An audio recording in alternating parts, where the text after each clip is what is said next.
not want to admit it, ached with something old and dangerous. Inside the cabin, he laid her on the cot and lit the fire fast. He worked by instinct, cleaning the wound, dousing the fever, laying a cool rag across her brow. She did not wake. He did not sleep that night. By morning, the fever had broken. She opened her eyes, green, sharp, confused, and flinched from the light. "Where am I?" she whispered. "My place," Elias said. "You wandered here sometime yesterday, passed out just before dark." She looked around the small cabin, stone hearth, pine walls, one table, one cot, and stacks of books. Her hand went to her shoulder, touching the wrapped wound. "You stitched me." "Had to. Bullet grazed you," she winced. "I remember running." "From what?" She hesitated. "Then a man, two of them actually." Elias's jaw clenched. "Names?" She shook her head, did not hear them. "Just knew I had to get away." He nodded once. "You got a name." Della Eston." Something in him shifted at the sound. It was not just the name, it was how she said it. "Strong, even now." "Elias Whitlow," he said. "You are safe here." Her eyes searched his. "Why would you help me?" He paused. "Because you needed it." 2 days passed. She healed slowly, slept most of the time. When she was awake, she asked little questions. "Why are you out here alone?" "Same reason most men come to the edge of nowhere," Elias said. "I got tired of being judged." She nodded like she understood, and maybe she did. There was something haunted in her eyes, something that had seen cruelty up close. On the third morning, she stood up by herself. The cabin was filled with the smell of coffee, and snow was threatening beyond the window. "You should not be on your feet yet," he said, rising from his chair. "I have been through worse," she said, steadying herself against the table. "You said you ran from 2 men. You want to tell me more?" Della looked down at her hands. "They came for me after my husband died, claimed he owed money, took everything, house, mule. I tried to run. They chased me through the woods. I thought I had lost them. Guess not." Elias felt the slow burn of anger in his chest. "You got children?" Her eyes flicked up. 2. "My twins, a boy and a girl. They are 6. I left them with a preacher and his wife in Cold Creek while I tried to find work. I was trying to get them back when those men showed up again. You have not seen them since. It has been almost 2 months. Elias rubbed a hand over his face. "They still in Cold Creek?" She nodded. "I hope so." He crossed the room and pulled his coat from the hook. "I will get them," he said. "No," she said, stepping forward. "You do not even know me." "I know enough. You could be killed." "I have been close before." He paused. "You said their names?" "No, just that they were big, loud, one with a scar across his nose." "Called the other Mick." Elias nodded once. "Rest. I will be back by nightfall." He rode out on his mare, Flint, before the sun climbed over the ridge. Cold Creek was 15 miles northeast, a mining settlement turned halfway civilized. Elias had not set foot there in over a year. Too many eyes. Too many memories. He found the church on the far edge of town. The preacher's wife, a plump, kind-eyed woman named Ruth, answered the door. When Elias explained, her face turned to relief. "The children are here. They are safe." "We worried." Della said she would only be gone a week. "She was being hunted," Elias said, "but she is safe now. I will take them to her." Ruth hesitated, but then called, "Alice, Abram, come here." 2 small faces peeked around the doorway. The girl had Della's coppery hair. The boy Elias guessed favored their father. "You are taking us to Mama?" the boy asked. Elias crouched. "Yes, she is waiting." They rode back wrapped in his coat, quiet at first, then bold with questions. "What is your name?" "Elias." "You have a horse. You are riding her. You got candy." "Not since last winter." That made them laugh. When they reached the cabin, Della was waiting on the porch, wrapped in a blanket, her face pale but alight. The moment she saw her children, she dropped to her knees and opened her arms. They ran to her, burying their faces in her neck. Elias stood back, watching the reunion. The sight did something to him, something permanent. Later, after the children were asleep on the cot, Della stepped out onto the porch where Elias was stacking wood in the moonlight. "You brought them back to me," she said softly. He straightened, wiping his hands. "You needed them." She looked up at him. "And you?" "What do you need, Elias?" He looked at her, then really looked. At the firelight in her hair, the hope stitched back into her face, the way her mouth curved when she looked at her children. "I think maybe I needed to see you smile," he said, her breath caught. And then she did smile, soft and full, like she had not in years. He felt something settle inside him then, something he had not known was missing. "You should come inside," he said quietly. "It is getting cold."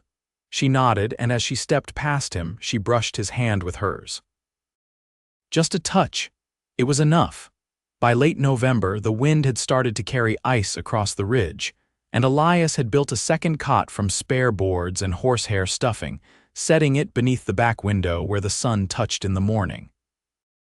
Della thanked him with a quiet "it'll do," and placed a folded shawl at its foot like it was something finer than it was. The children took to the cabin as though it had been waiting just for them. Abram lined pine cones along the hearth in some private order, and Alice sang to the mule when she thought no one was listening. Elias let them roam, so long as they stayed clear of the axe and the stream bank. He'd never been one for noise, but their voices filled the space with something that calmed more than silence ever had one afternoon. Della stood beside him as he worked the hand plane across a slab of fur he was shaping into a bench. She held a tin bowl of peeled apples, slicing them into thin rounds with a knife he'd sharpened that morning. "You always this quiet?" she asked, not looking up. "I talk when there's something worth saying." She set a slice in her mouth, chewed thoughtfully. "That's so," he paused the plane. "You prefer talk for talk's sake?" "I grew up in a house full of sisters. Quiet meant trouble." He glanced sideways. "You the eldest?" "Second. First died during the fever year. After that, I was the one Mama leaned on." He nodded and returned to the bench. "You were married long?" she asked after a beat. 5 years. She passed the spring after the war ended. Della didn't ask how. She just worked the knife through another apple. They didn't speak again until dusk, when Abram ran in with a reddened cheek and a handful of acorns. "There's a man coming up the ridge," he said, breathless. Elias dropped the plane and stepped outside. The figure was still a ways off, but the rider's hat was wrong for a ranch hand, and the way he leaned into his saddle said he wasn't looking for trade. Elias turned back. "Take the children inside. Bar the door." Della didn't ask questions. She herded them in without a word. The rider slowed as he spotted Elias standing square-footed in the yard, hands loose at his sides, coat open to show he carried a colt at his hip. When the man reined in, his horse frothed at the bit. "Looking for a woman," he said, voice hoarse from wind or whiskey. "Red hair, runs with 2 brats." Elias didn't flinch. "Ain't seen anyone like that." The rider's eyes narrowed. "You sure?" "Plenty sure," the man spat. "She's nothing but a lying thief. Took something that wasn't hers." "Then I guess she's gone," Elias said, stepping forward. The rider studied him, then the cabin, and finally turned his horse. "If you see her, tell her Mick's still looking." Elias watched until he disappeared over the ridge, then went inside. Della stood behind the door, one hand on Alice's shoulder. "Just one," he said, "but he'll be back." She nodded slowly. "I can go?" "No," Elias said. "That's not how I was raised." She met his eyes and didn't look away. "You won't scare him off alone." "I don't plan to. I plan to end it." That night, after the children were asleep, Elias poured water into the basin by the fire and handed Della a cloth. "I saw your hands," he said. "From the apples." She looked down at the nicks on her knuckles. "Didn't think you noticed." "I notice most things." She dipped the cloth and wrung it out. "You always watching me?" He didn't answer. She pressed the cloth to her fingers, wincing a little. "I don't know what I'm supposed to do anymore," she said quietly. "I had a plan, get work, bring them home, start over, and now—" "You're doing it," he said. Della blinked. "Doing what?" "Starting over. Just looks different than you thought." She laughed under her breath. "You think I belong here? I think you make this place feel lived in." She turned toward the fire, her hair catching the light. "Do you want us to stay?" she asked, her voice barely above the crackle of the logs. He stepped beside her. "I already made the bench for your porch." Della looked up, and for the first time in weeks her face was unguarded. "I haven't had a man keep his word in a long time," she said.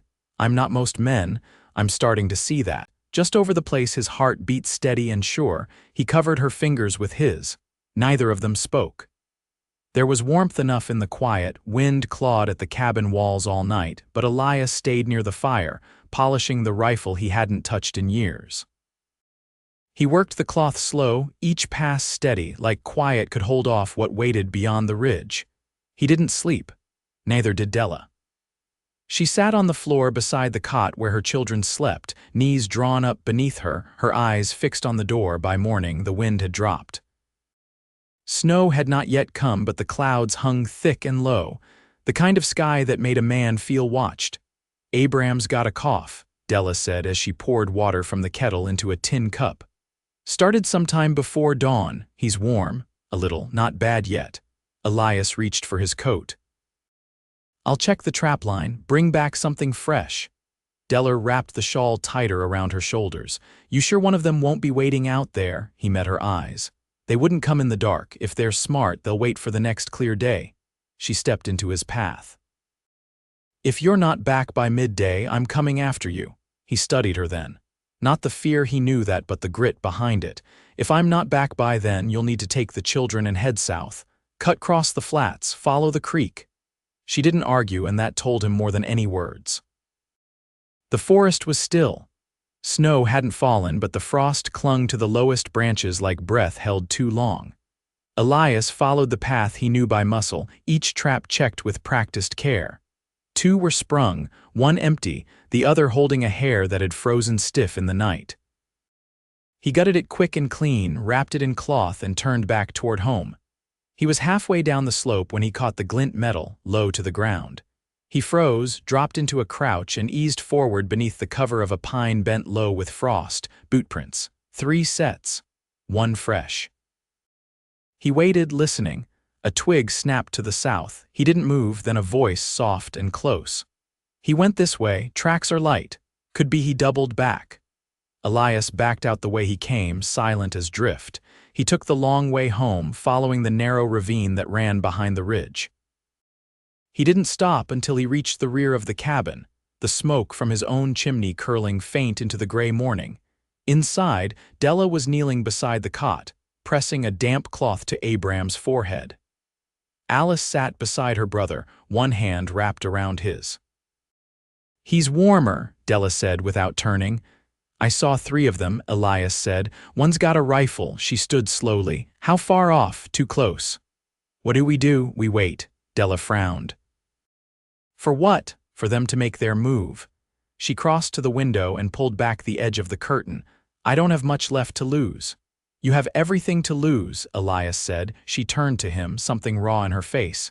"You don't understand what it's like, Elias. To run so long you forget what it feels like to stop." "I know what it's like to stop and not be sure you're allowed to stay." Her mouth parted, but no words came. He moved closer. "I'm staying, no matter what comes." That night they didn't light the hearth. The children lay bundled on the cot beneath every blanket they owned. Elias sat by the door, rifle across his knees. Della sat beside him, her hand curled around the hunting knife he'd given her without a word. Hours passed slow. Sometime after midnight, a faint crunch of snow reached his ears. Elias rose without sound and leaned toward the window slit he'd carved years ago. A figure approached from the north. Another flanked from the trees. The third hung back by the ridge. He looked at Della. "It's time." She didn't flinch. "Tell me where you want me." He nodded toward the back corner. "If they breach, you cover the children, I'll draw them." She took her place without hesitation. The front door creaked once, then stilled. Elias waited, breath low. Then wood shattered, a boot kicked through, and the man with the scar lunged inside, rifle raised. Elias fired once. The man dropped before he hit the floor. A second burst through the side, but Della was faster. Her knife sank deep beneath his ribs. He gasped, staggered, and fell. Outside, the third man fled. Elias didn't chase him. When silence settled, it was thick and final. Della stood over the second man's body, her breath ragged. Her hand shook, but her grip on the knife didn't loosen. Elias stepped toward her. "It's over." She looked up, eyes wide, then closed them slowly. When she opened them again, she whispered, "I don't feel afraid." He reached for her hand. "You're not alone anymore." She leaned into him, her forehead against his shoulder. Morning brought sun through the clouds, weak but gold. Elias buried the dead in a clearing west of the ridge. Della sat beside Abram, spooning broth into his mouth, her voice low and steady. Later, when the children were napping, Elias found her out back, hanging blankets along the line. "You thinking of leaving?" he asked. She didn't look up. "I'm thinking of planting potatoes come spring. This ground's rich enough if we dig deep." He stepped beside her, watching the steam rise from the cloth. "That mean you're staying?" She reached for the next blanket, her fingers brushing his. "It means I'm building something here," his voice caught. "With me?" She turned then, her face clear in the sun. "Yes, Elias, with you." He took her hand and she let him. The wind had quieted. The ridge cast long shadows across the snow, and for the first time in years the cabin felt like home. By mid-December, the snow had come in earnest, heavy drifts pushing up against the cabin walls, burying the fence posts Elias had set in the spring. The world narrowed to the ground beneath their boots and the wide silence above. On good days, the sun broke through and turned the treetops to white fire. On bad ones, the wind howled like it wanted in.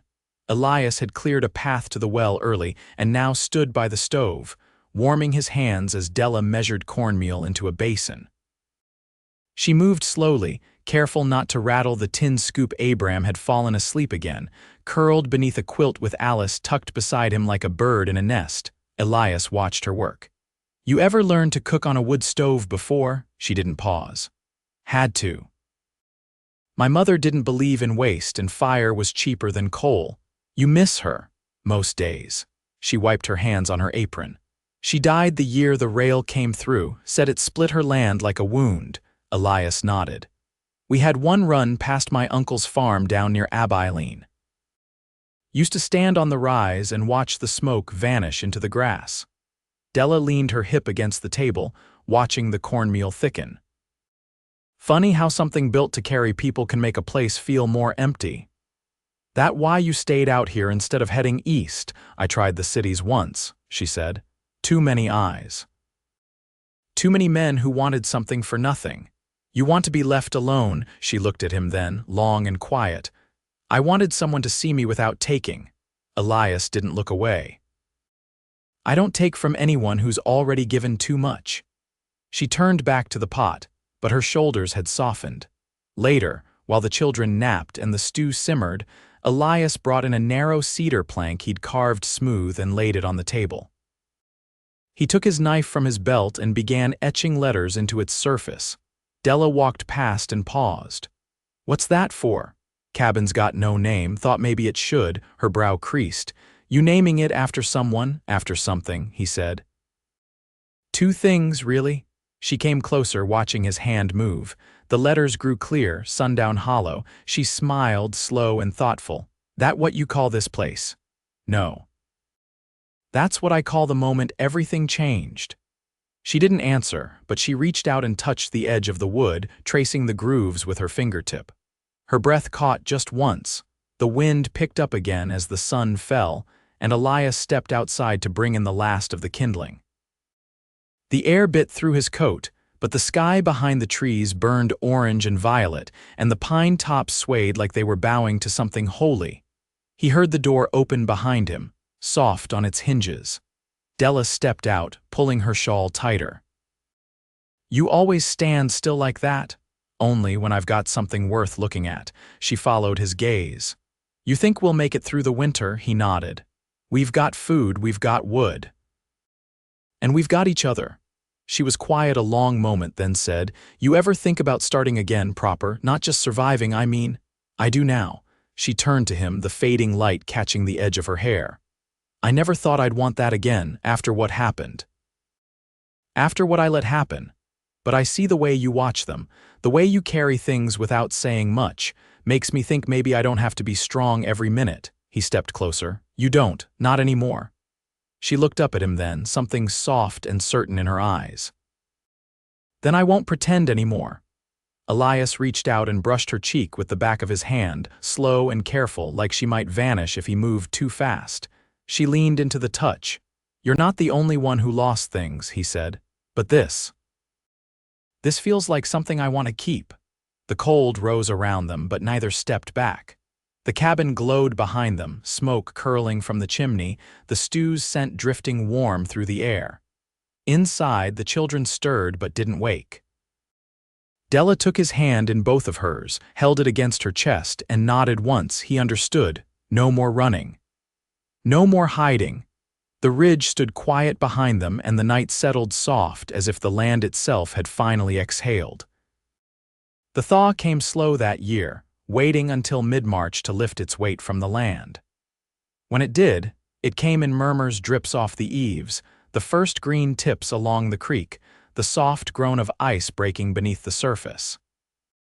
Elias stood at the edge of the clearing one morning, listening as the ridge let out its breath, the stillness giving way to birdsong and the rustle of the world returning. Behind him, the cabin had grown into something more than shelter.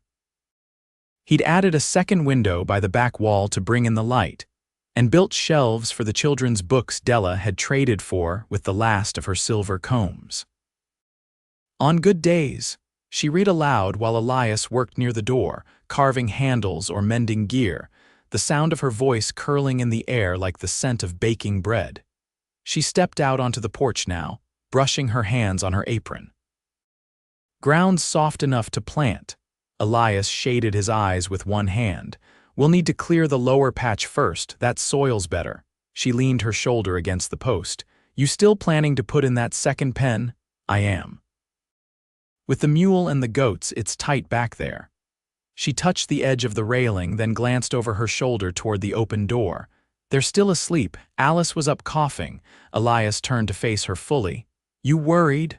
"No," she said, though her voice caught.